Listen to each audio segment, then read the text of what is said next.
Bueno, buenas tardes. Ya todos ustedes saben, de alguna manera, una buena noticia es que la universidad regresa a labores, y yo creo que es algo que todos los universitarios celebraremos. Y bueno, y nos toca un poquito poner el planteamiento que tiene la universidad. Este fallo o este resultado al laudo al que nos dio la universidad, bueno, tiene un costo económico que hace inviable poderlo cumplir. Así empecemos de alguna manera a reducir algunos gastos, ¿no? O sea, hicimos una evaluación.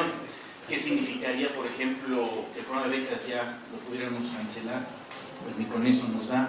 El fondo de investigación, el fondo de vinculación, el dejar de contratar gente, etcétera. O sea, pone realmente en una posición difícil a la universidad. De alguna manera vamos a poner lo que estamos obligados a cumplir, y el monto general es arriba de los 900 millones de pesos, lo que pondría definitivamente en una quiebra tácita a la universidad.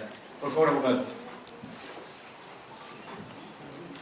Bueno, ustedes saben ya que hubo por ahí el procedimiento, y me voy a permitir dar lectura a las siguientes consideraciones. En relación con la emisión de los laudos por parte de la autoridad laboral. Este hecho coloca a la institución en una situación inédita, pues serán retiradas las banderas rojinegras sin que las partes hayan llegado a un arreglo. La autoridad laboral, sin escuchar a la representación legal de la Universidad Autónoma de Querétaro, decretó el término de la huelga, obligando a la parte institucional a pagar y dar cumplimiento a todos los planteamientos de los pliegos petitorios del STEWAC. Cabe aclarar que en ningún momento se notificó por los conductos formales a fin de que la universidad pudiera realizar su defensa legal. El derecho establece que toda persona física o moral debe ser oída y vencida en juicio, lo que en este caso no ocurrió. Es preciso señalar que la autoridad universitaria siempre ha privilegiado el diálogo, y que, aun cuando a pesar de la condena las partes pueden acordar las modalidades de su cumplimiento, esta imposición de fuerza obliga a que nuestra institución impugne las resoluciones ante la justicia federal y evidencia, una vez más, la arbitrariedad de la autoridad laboral ante la cancelación del diálogo por decreto. Si después de discutir las modalidades del cumplimiento no llegamos a ningún acuerdo, a la universidad se le colocará en una situación de inviabilidad financiera. Por ello insistiremos en demandar al gobierno del Estado obedezca lo ordenado por el artículo 4 de la Constitución local, en el sentido de que el Estado está obligado a promover la educación superior, destinando el subsidio suficiente y oportuno para el cumplimiento eficaz de sus fines. Desde ahora llamamos a toda la comunidad universitaria, docentes, estudiantes y trabajadores, a unir nuestra voz en defensa de la universidad pública y por la asignación de los recursos que la hagan viable. Este hecho confirma la parcialidad sistemática de la autoridad laboral en perjuicio de la Universidad Autónoma de Querétaro. Es la consumación de la intromisión gubernamental en la vida interna de la universidad y confirma la voluntad del Ejecutivo del Estado de vulnerar la autonomía que le reconoce la Constitución del Estado a nuestra casa de estudios. Todos los universitarios deseamos el término y lo deseamos del conflicto para la reanudación de las actividades académicas en esta casa de estudios, pero no de este modo, no de manera unilateral e irregular. Se confirma la convocatoria a sesión extraordinaria del Consejo Universitario para el 7 de abril, en la que esperamos la asistencia del titular del Poder Ejecutivo del Estado. Demandamos que los responsables de las instituciones gubernamentales asuman con responsabilidad esta grave situación.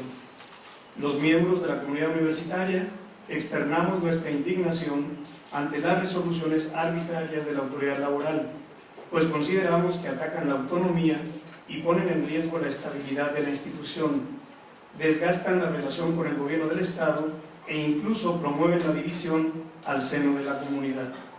Los universitarios insistimos en dialogar con el titular del Ejecutivo del Estado para escuchar de viva voz la respuesta a las preocupaciones que hemos externado y de las que se ha hecho caso omiso. Gracias.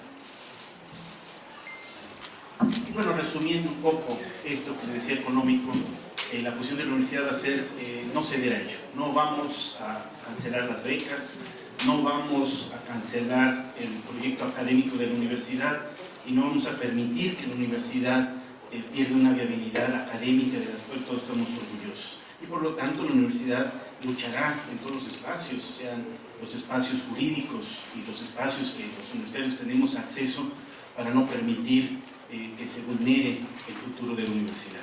Y bueno, estamos para sus preguntas. ¿Ustedes les van a exigir en este caso a la autoridad estatal, a raíz de la supuesta intervención que se señaló en reiteradas ocasiones de su parte y también de otras autoridades universitarias, a que les subsidie, hablando económicamente, para poder enfrentar este tipo de situaciones?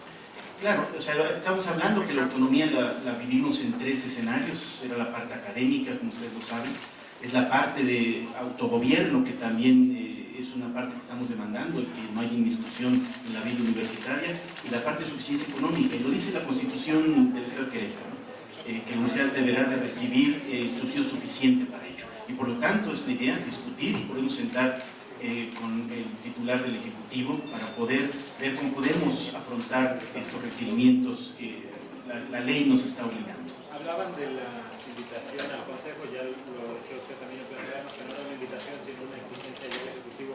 Él dice que nunca será invitado al Consejo, que nunca será hecho de manera oficial y que si se le hace obviamente así. Lo haremos de manera oficial la invitación. Doctor, los 900 millones de pesos que señala, ¿tienen que ver con el salario? El salario es la parte mínima, y si te fijas, de hecho, he oído ahorita algunas expresiones en donde ya el 10% se puede reducir, viene con los demás rubros que son importantes en sentido de todo lo que el pliego petitorio estableció el sindicato. Porque en este sentido la secretaria general dice que eso ya está sentado a 3.15, la bolsa económica, el 1.1 de ese no es un problema, que es otra vez lo del contrato colectivo. A ver, si nos puede pasar, por favor, mira, ahí vamos a poner lo que ellos, lo que el laudo nos está exigiendo que cumplamos, ¿sí me entienden? Es el incremento que tú mencionas salarial, si te fijas, incremento de despensas, incremento de ayuda para transporte 9 al 11, la siguiente, por favor. ¿Sí? La siguiente.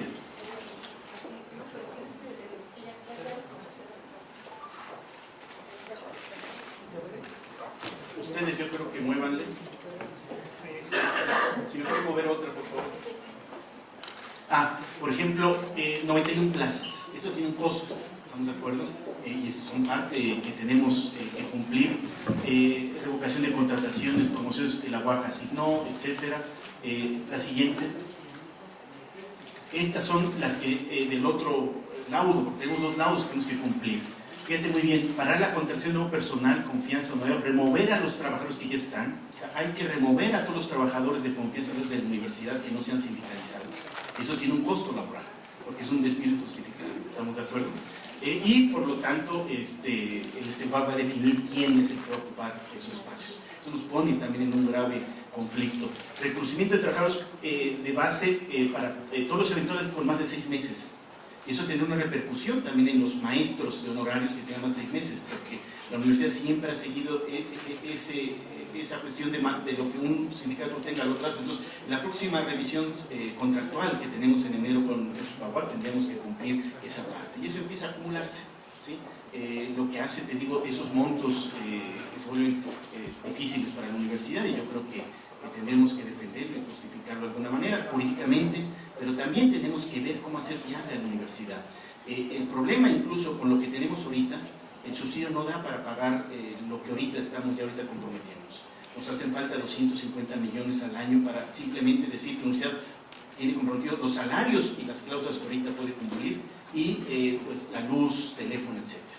Entonces, ahí ya tenemos que hablar. Entonces, si empezamos a incrementar nuevas cláusulas, pues eso empieza a aumentarse déficit y se vuelve inmanejable en cierta manera. Hemos querido, y esa fue la discusión que tuvimos con los sindicatos, que no podemos tener 11.000 jóvenes que no tienen acceso a la educación superior, ¿sí? Y por otro lado, sigamos pues, incrementando este tipo de cuestiones que nos ponen en cuestiones difíciles económicas. ¿Qué instancia sigue, rector? ¿Cuál es el recurso jurídico y a dónde se...? Aquí está el sector derecho, el amparo, ¿verdad? Es ampararnos ante esta situación, ante un juez federal, Recuerden que empieza ya la universidad a tener falta de credibilidad en la ley estatal, que es una desgracia. Ya empezamos a dudar que este Estado sea de ley.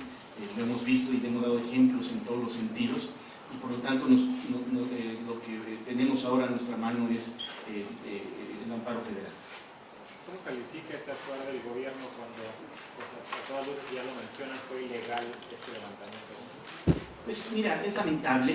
Este es un procedimiento que ha tomado más tiempo. Tiene que haber ido peritos que tuvieron que haber valorado las posibilidades económicas de la universidad y no lo hicieron, ¿sí? O sea, fue un trabajo express, ¿sí? De una semana para poder levantar y para darle la razón a una de las partes. No fuimos escuchados, no se nos permitió presentar, no fuimos requeridos para presentar pruebas ni nada. Entonces yo creo que eso es una parte lamentable que tenemos que trabajar en ello en todos los sentidos. Por concepto de costos caídos, ¿cuánto no te van a tener que dar?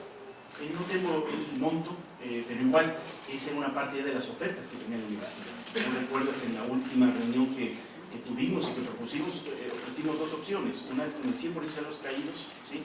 Y otra era con el 60% y con unas opciones ahí. Entonces ya la universidad sí tenía más o menos en eso visualizado, pero bueno, son montos importantes. Ok, ahora, ¿cuál es el plazo que tienen ustedes contemplados para poder presentar este? 15 días. 15 días. ¿Y qué va a pasar mientras con la operatividad o en este caso? Nosotros tenemos que seguir lo que dije ahorita en ese momento, o sea, no va a parar. Nosotros vamos a defender la universidad. Y el 4 de abril, incluso ya desde hoy, estamos haciendo actividades para los que se tengan en estos periodos, pero el 4 de abril iniciamos clases y vamos a defender que no va a haber ni un paso atrás en la calidad académica de la universidad y en la capacidad académica que tiene la universidad. Se retoman ya las actividades normales, los propedéuticos. Todo se retoma. ¿A partir de cuándo? Derecho, ¿cuándo lo irá a hacer? ¿Este sábado o el otro? Sí, la semana del 4 de abril, el sábado empiezan todas las actividades de la universidad. Laura Leiva mencionaba que a partir de que la Junta de Conciliación emitió que se tendrían 15 días para hacer algunas negociaciones sobre los puntos que ellos terminaron. ¿Asistirán estas mismas o seguirán simplemente con el amparo? Yo creo que veremos ambas, pero esos 15 días son para ver cómo vamos a cumplir esto. ¿Sí me entienden? O sea, realmente, y por eso tengo los dos abogados aquí a mi lado, tanto el de la universidad, pero también como alguien pues independiente por ser electo, que es el director de Derecho, que me corrige en ese sentido, pero esos 15 días son para ver cómo vamos a cumplir, en qué tiempo vamos a cumplir esto, ¿sí? Hay cuestiones en donde, y así puede pasar a un empresario, si no tiene dinero, pues la idea es con el sindicato de Enrique, si con un Volkswagen puede pagar esa parte, etcétera, ¿no? Y esos son los 15 días en los que está, ¿sí? Como tal, imposición, entonces hubo una imposición. Sí, así lo consideramos en los centros universitarios, que yo creo que la universidad no puede permitirlo. Estamos en un estado de derecho y yo creo que hay que defender esa parte. ¿Solicitarían apoyo financiero del gobierno del Estado para atender estas situaciones que prácticamente nos han obligado a cumplir y a atender con esa resolución? Tenemos que trabajar ese tema, y es el tema que vamos a trabajar el 7 de abril en este Consejo Universitario Extraordinario, el poder analizar estas dos problemáticas, tanto la económica como la parte de autogobierno que tiene la universidad, la parte de autonomía de gobierno. Ahora, con este rescate financiero, ¿no se corre el riesgo de ahora sí perder determinada autonomía? No, porque tendría que estar irreductible en el presupuesto de la universidad. Acuérdense que todo esto queda para toda la vida. O sea, no es un gasto de este año y el próximo año regresamos al mismo gasto de hace unos días. No, estos son irreductibles, son cuestiones salariales, basificaciones y demás, que quedan ya comprometidas en la universidad para toda la vida. Rector, ¿me recuerda cuánto tendría que costar, cuánto tendría que lograr en la universidad para cumplir todo lo que dispone? ¿Cuánto le va a costar los días de huelga? ¿Cuánto perdió la universidad ya en total de los días que le presentó? No hemos cuantificado todo ese detalle, sí, pero ahorita esto sí nos preocupa porque eso sí nos pone fuera de inviabilidad de la universidad. O sea, todo el presupuesto que nos queda, entonces teníamos que cerrar casi en agosto, y todo el presupuesto que nos queda es para pagar nuestra deuda que ahorita estamos teniendo, así de sencillo en sentido. ¿Este incremento del 10% también va a ser para su favor? Sí, tendría que ser para su favor. Todo lo que gane un sindicato tiene que pasarse al otro. Rector, con esta resolución de la Junta de Conciliación que los obligan a cumplir estos puntos del contrato colectivo, a final de cuentas, ¿sí fue una huelga por dinero o cómo lo ve usted? Porque decía la dirigente sindical que no era por dinero, incluso el gobernador Francisco Domínguez también dijo que no era por dinero, pero ahí están los números, y todo cuesta. O sea, las basificaciones no es una cuestión simplemente de cambiar un estatus en un recibo, es una cuestión de dinero, y y lo mismo varias de las cosas que ahí observamos. ¿Sí? Rector, yo preguntarle, ahorita ya se acata, digamos, este fallo. ¿Cuándo presentan ustedes su amparo? ¿Cuánto podrían tardar también en la resolución de este mismo? Y pues, si podría beneficiar en algún momento si se resuelve en la semana que se resolvió el caso. Nosotros presentaremos el amparo la semana entrante. Tenemos 15 días, sin embargo, lo vamos a hacer la semana entrante. Y tenemos la confianza en las autoridades federales de que efectivamente apliquen la ley como debe ser, porque este procedimiento desde su origen fue llevado de manera indebida, apartada de la ley, no es el procedimiento adecuado. Los artículos respectivos de la ley del trabajo señalan los pasos a seguir y es un procedimiento técnico, por eso se llama de naturaleza económica, justo porque hay dinero, porque hay que ver si la parte patronal cuenta con el suficiente recurso para cumplir lo que se está solicitando.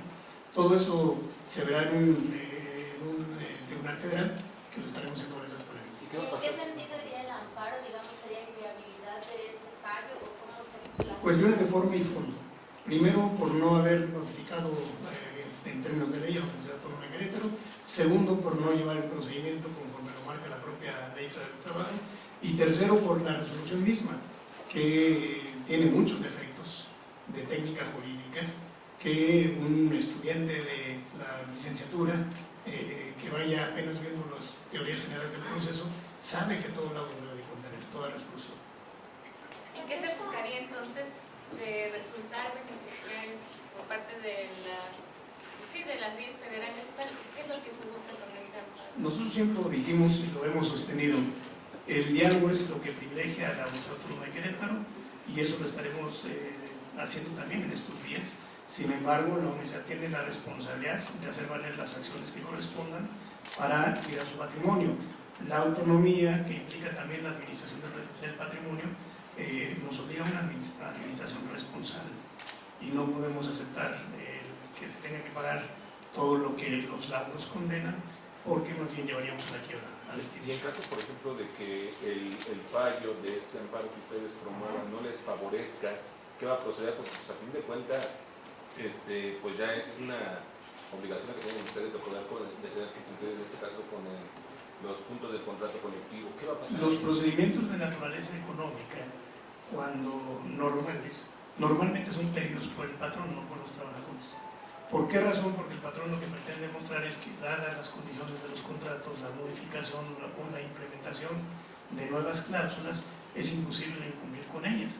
Si se llega a demostrar, un probable efecto es la terminación de las relaciones de trabajo y otro probable efecto es rematar los bienes del patrón para pagar a los trabajadores, porque ya no hay dinero. ¿Se puede decir entonces que este fallo quebró la Universidad Autónoma de Querétaro? La pone en ese riesgo, por supuesto.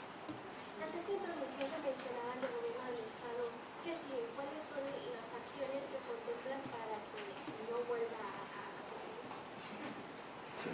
Pues bueno, eso precisamente hasta donde hemos manifestado es la invitación para el próximo 7 de abril para que ahí se aclaren todas esas situaciones.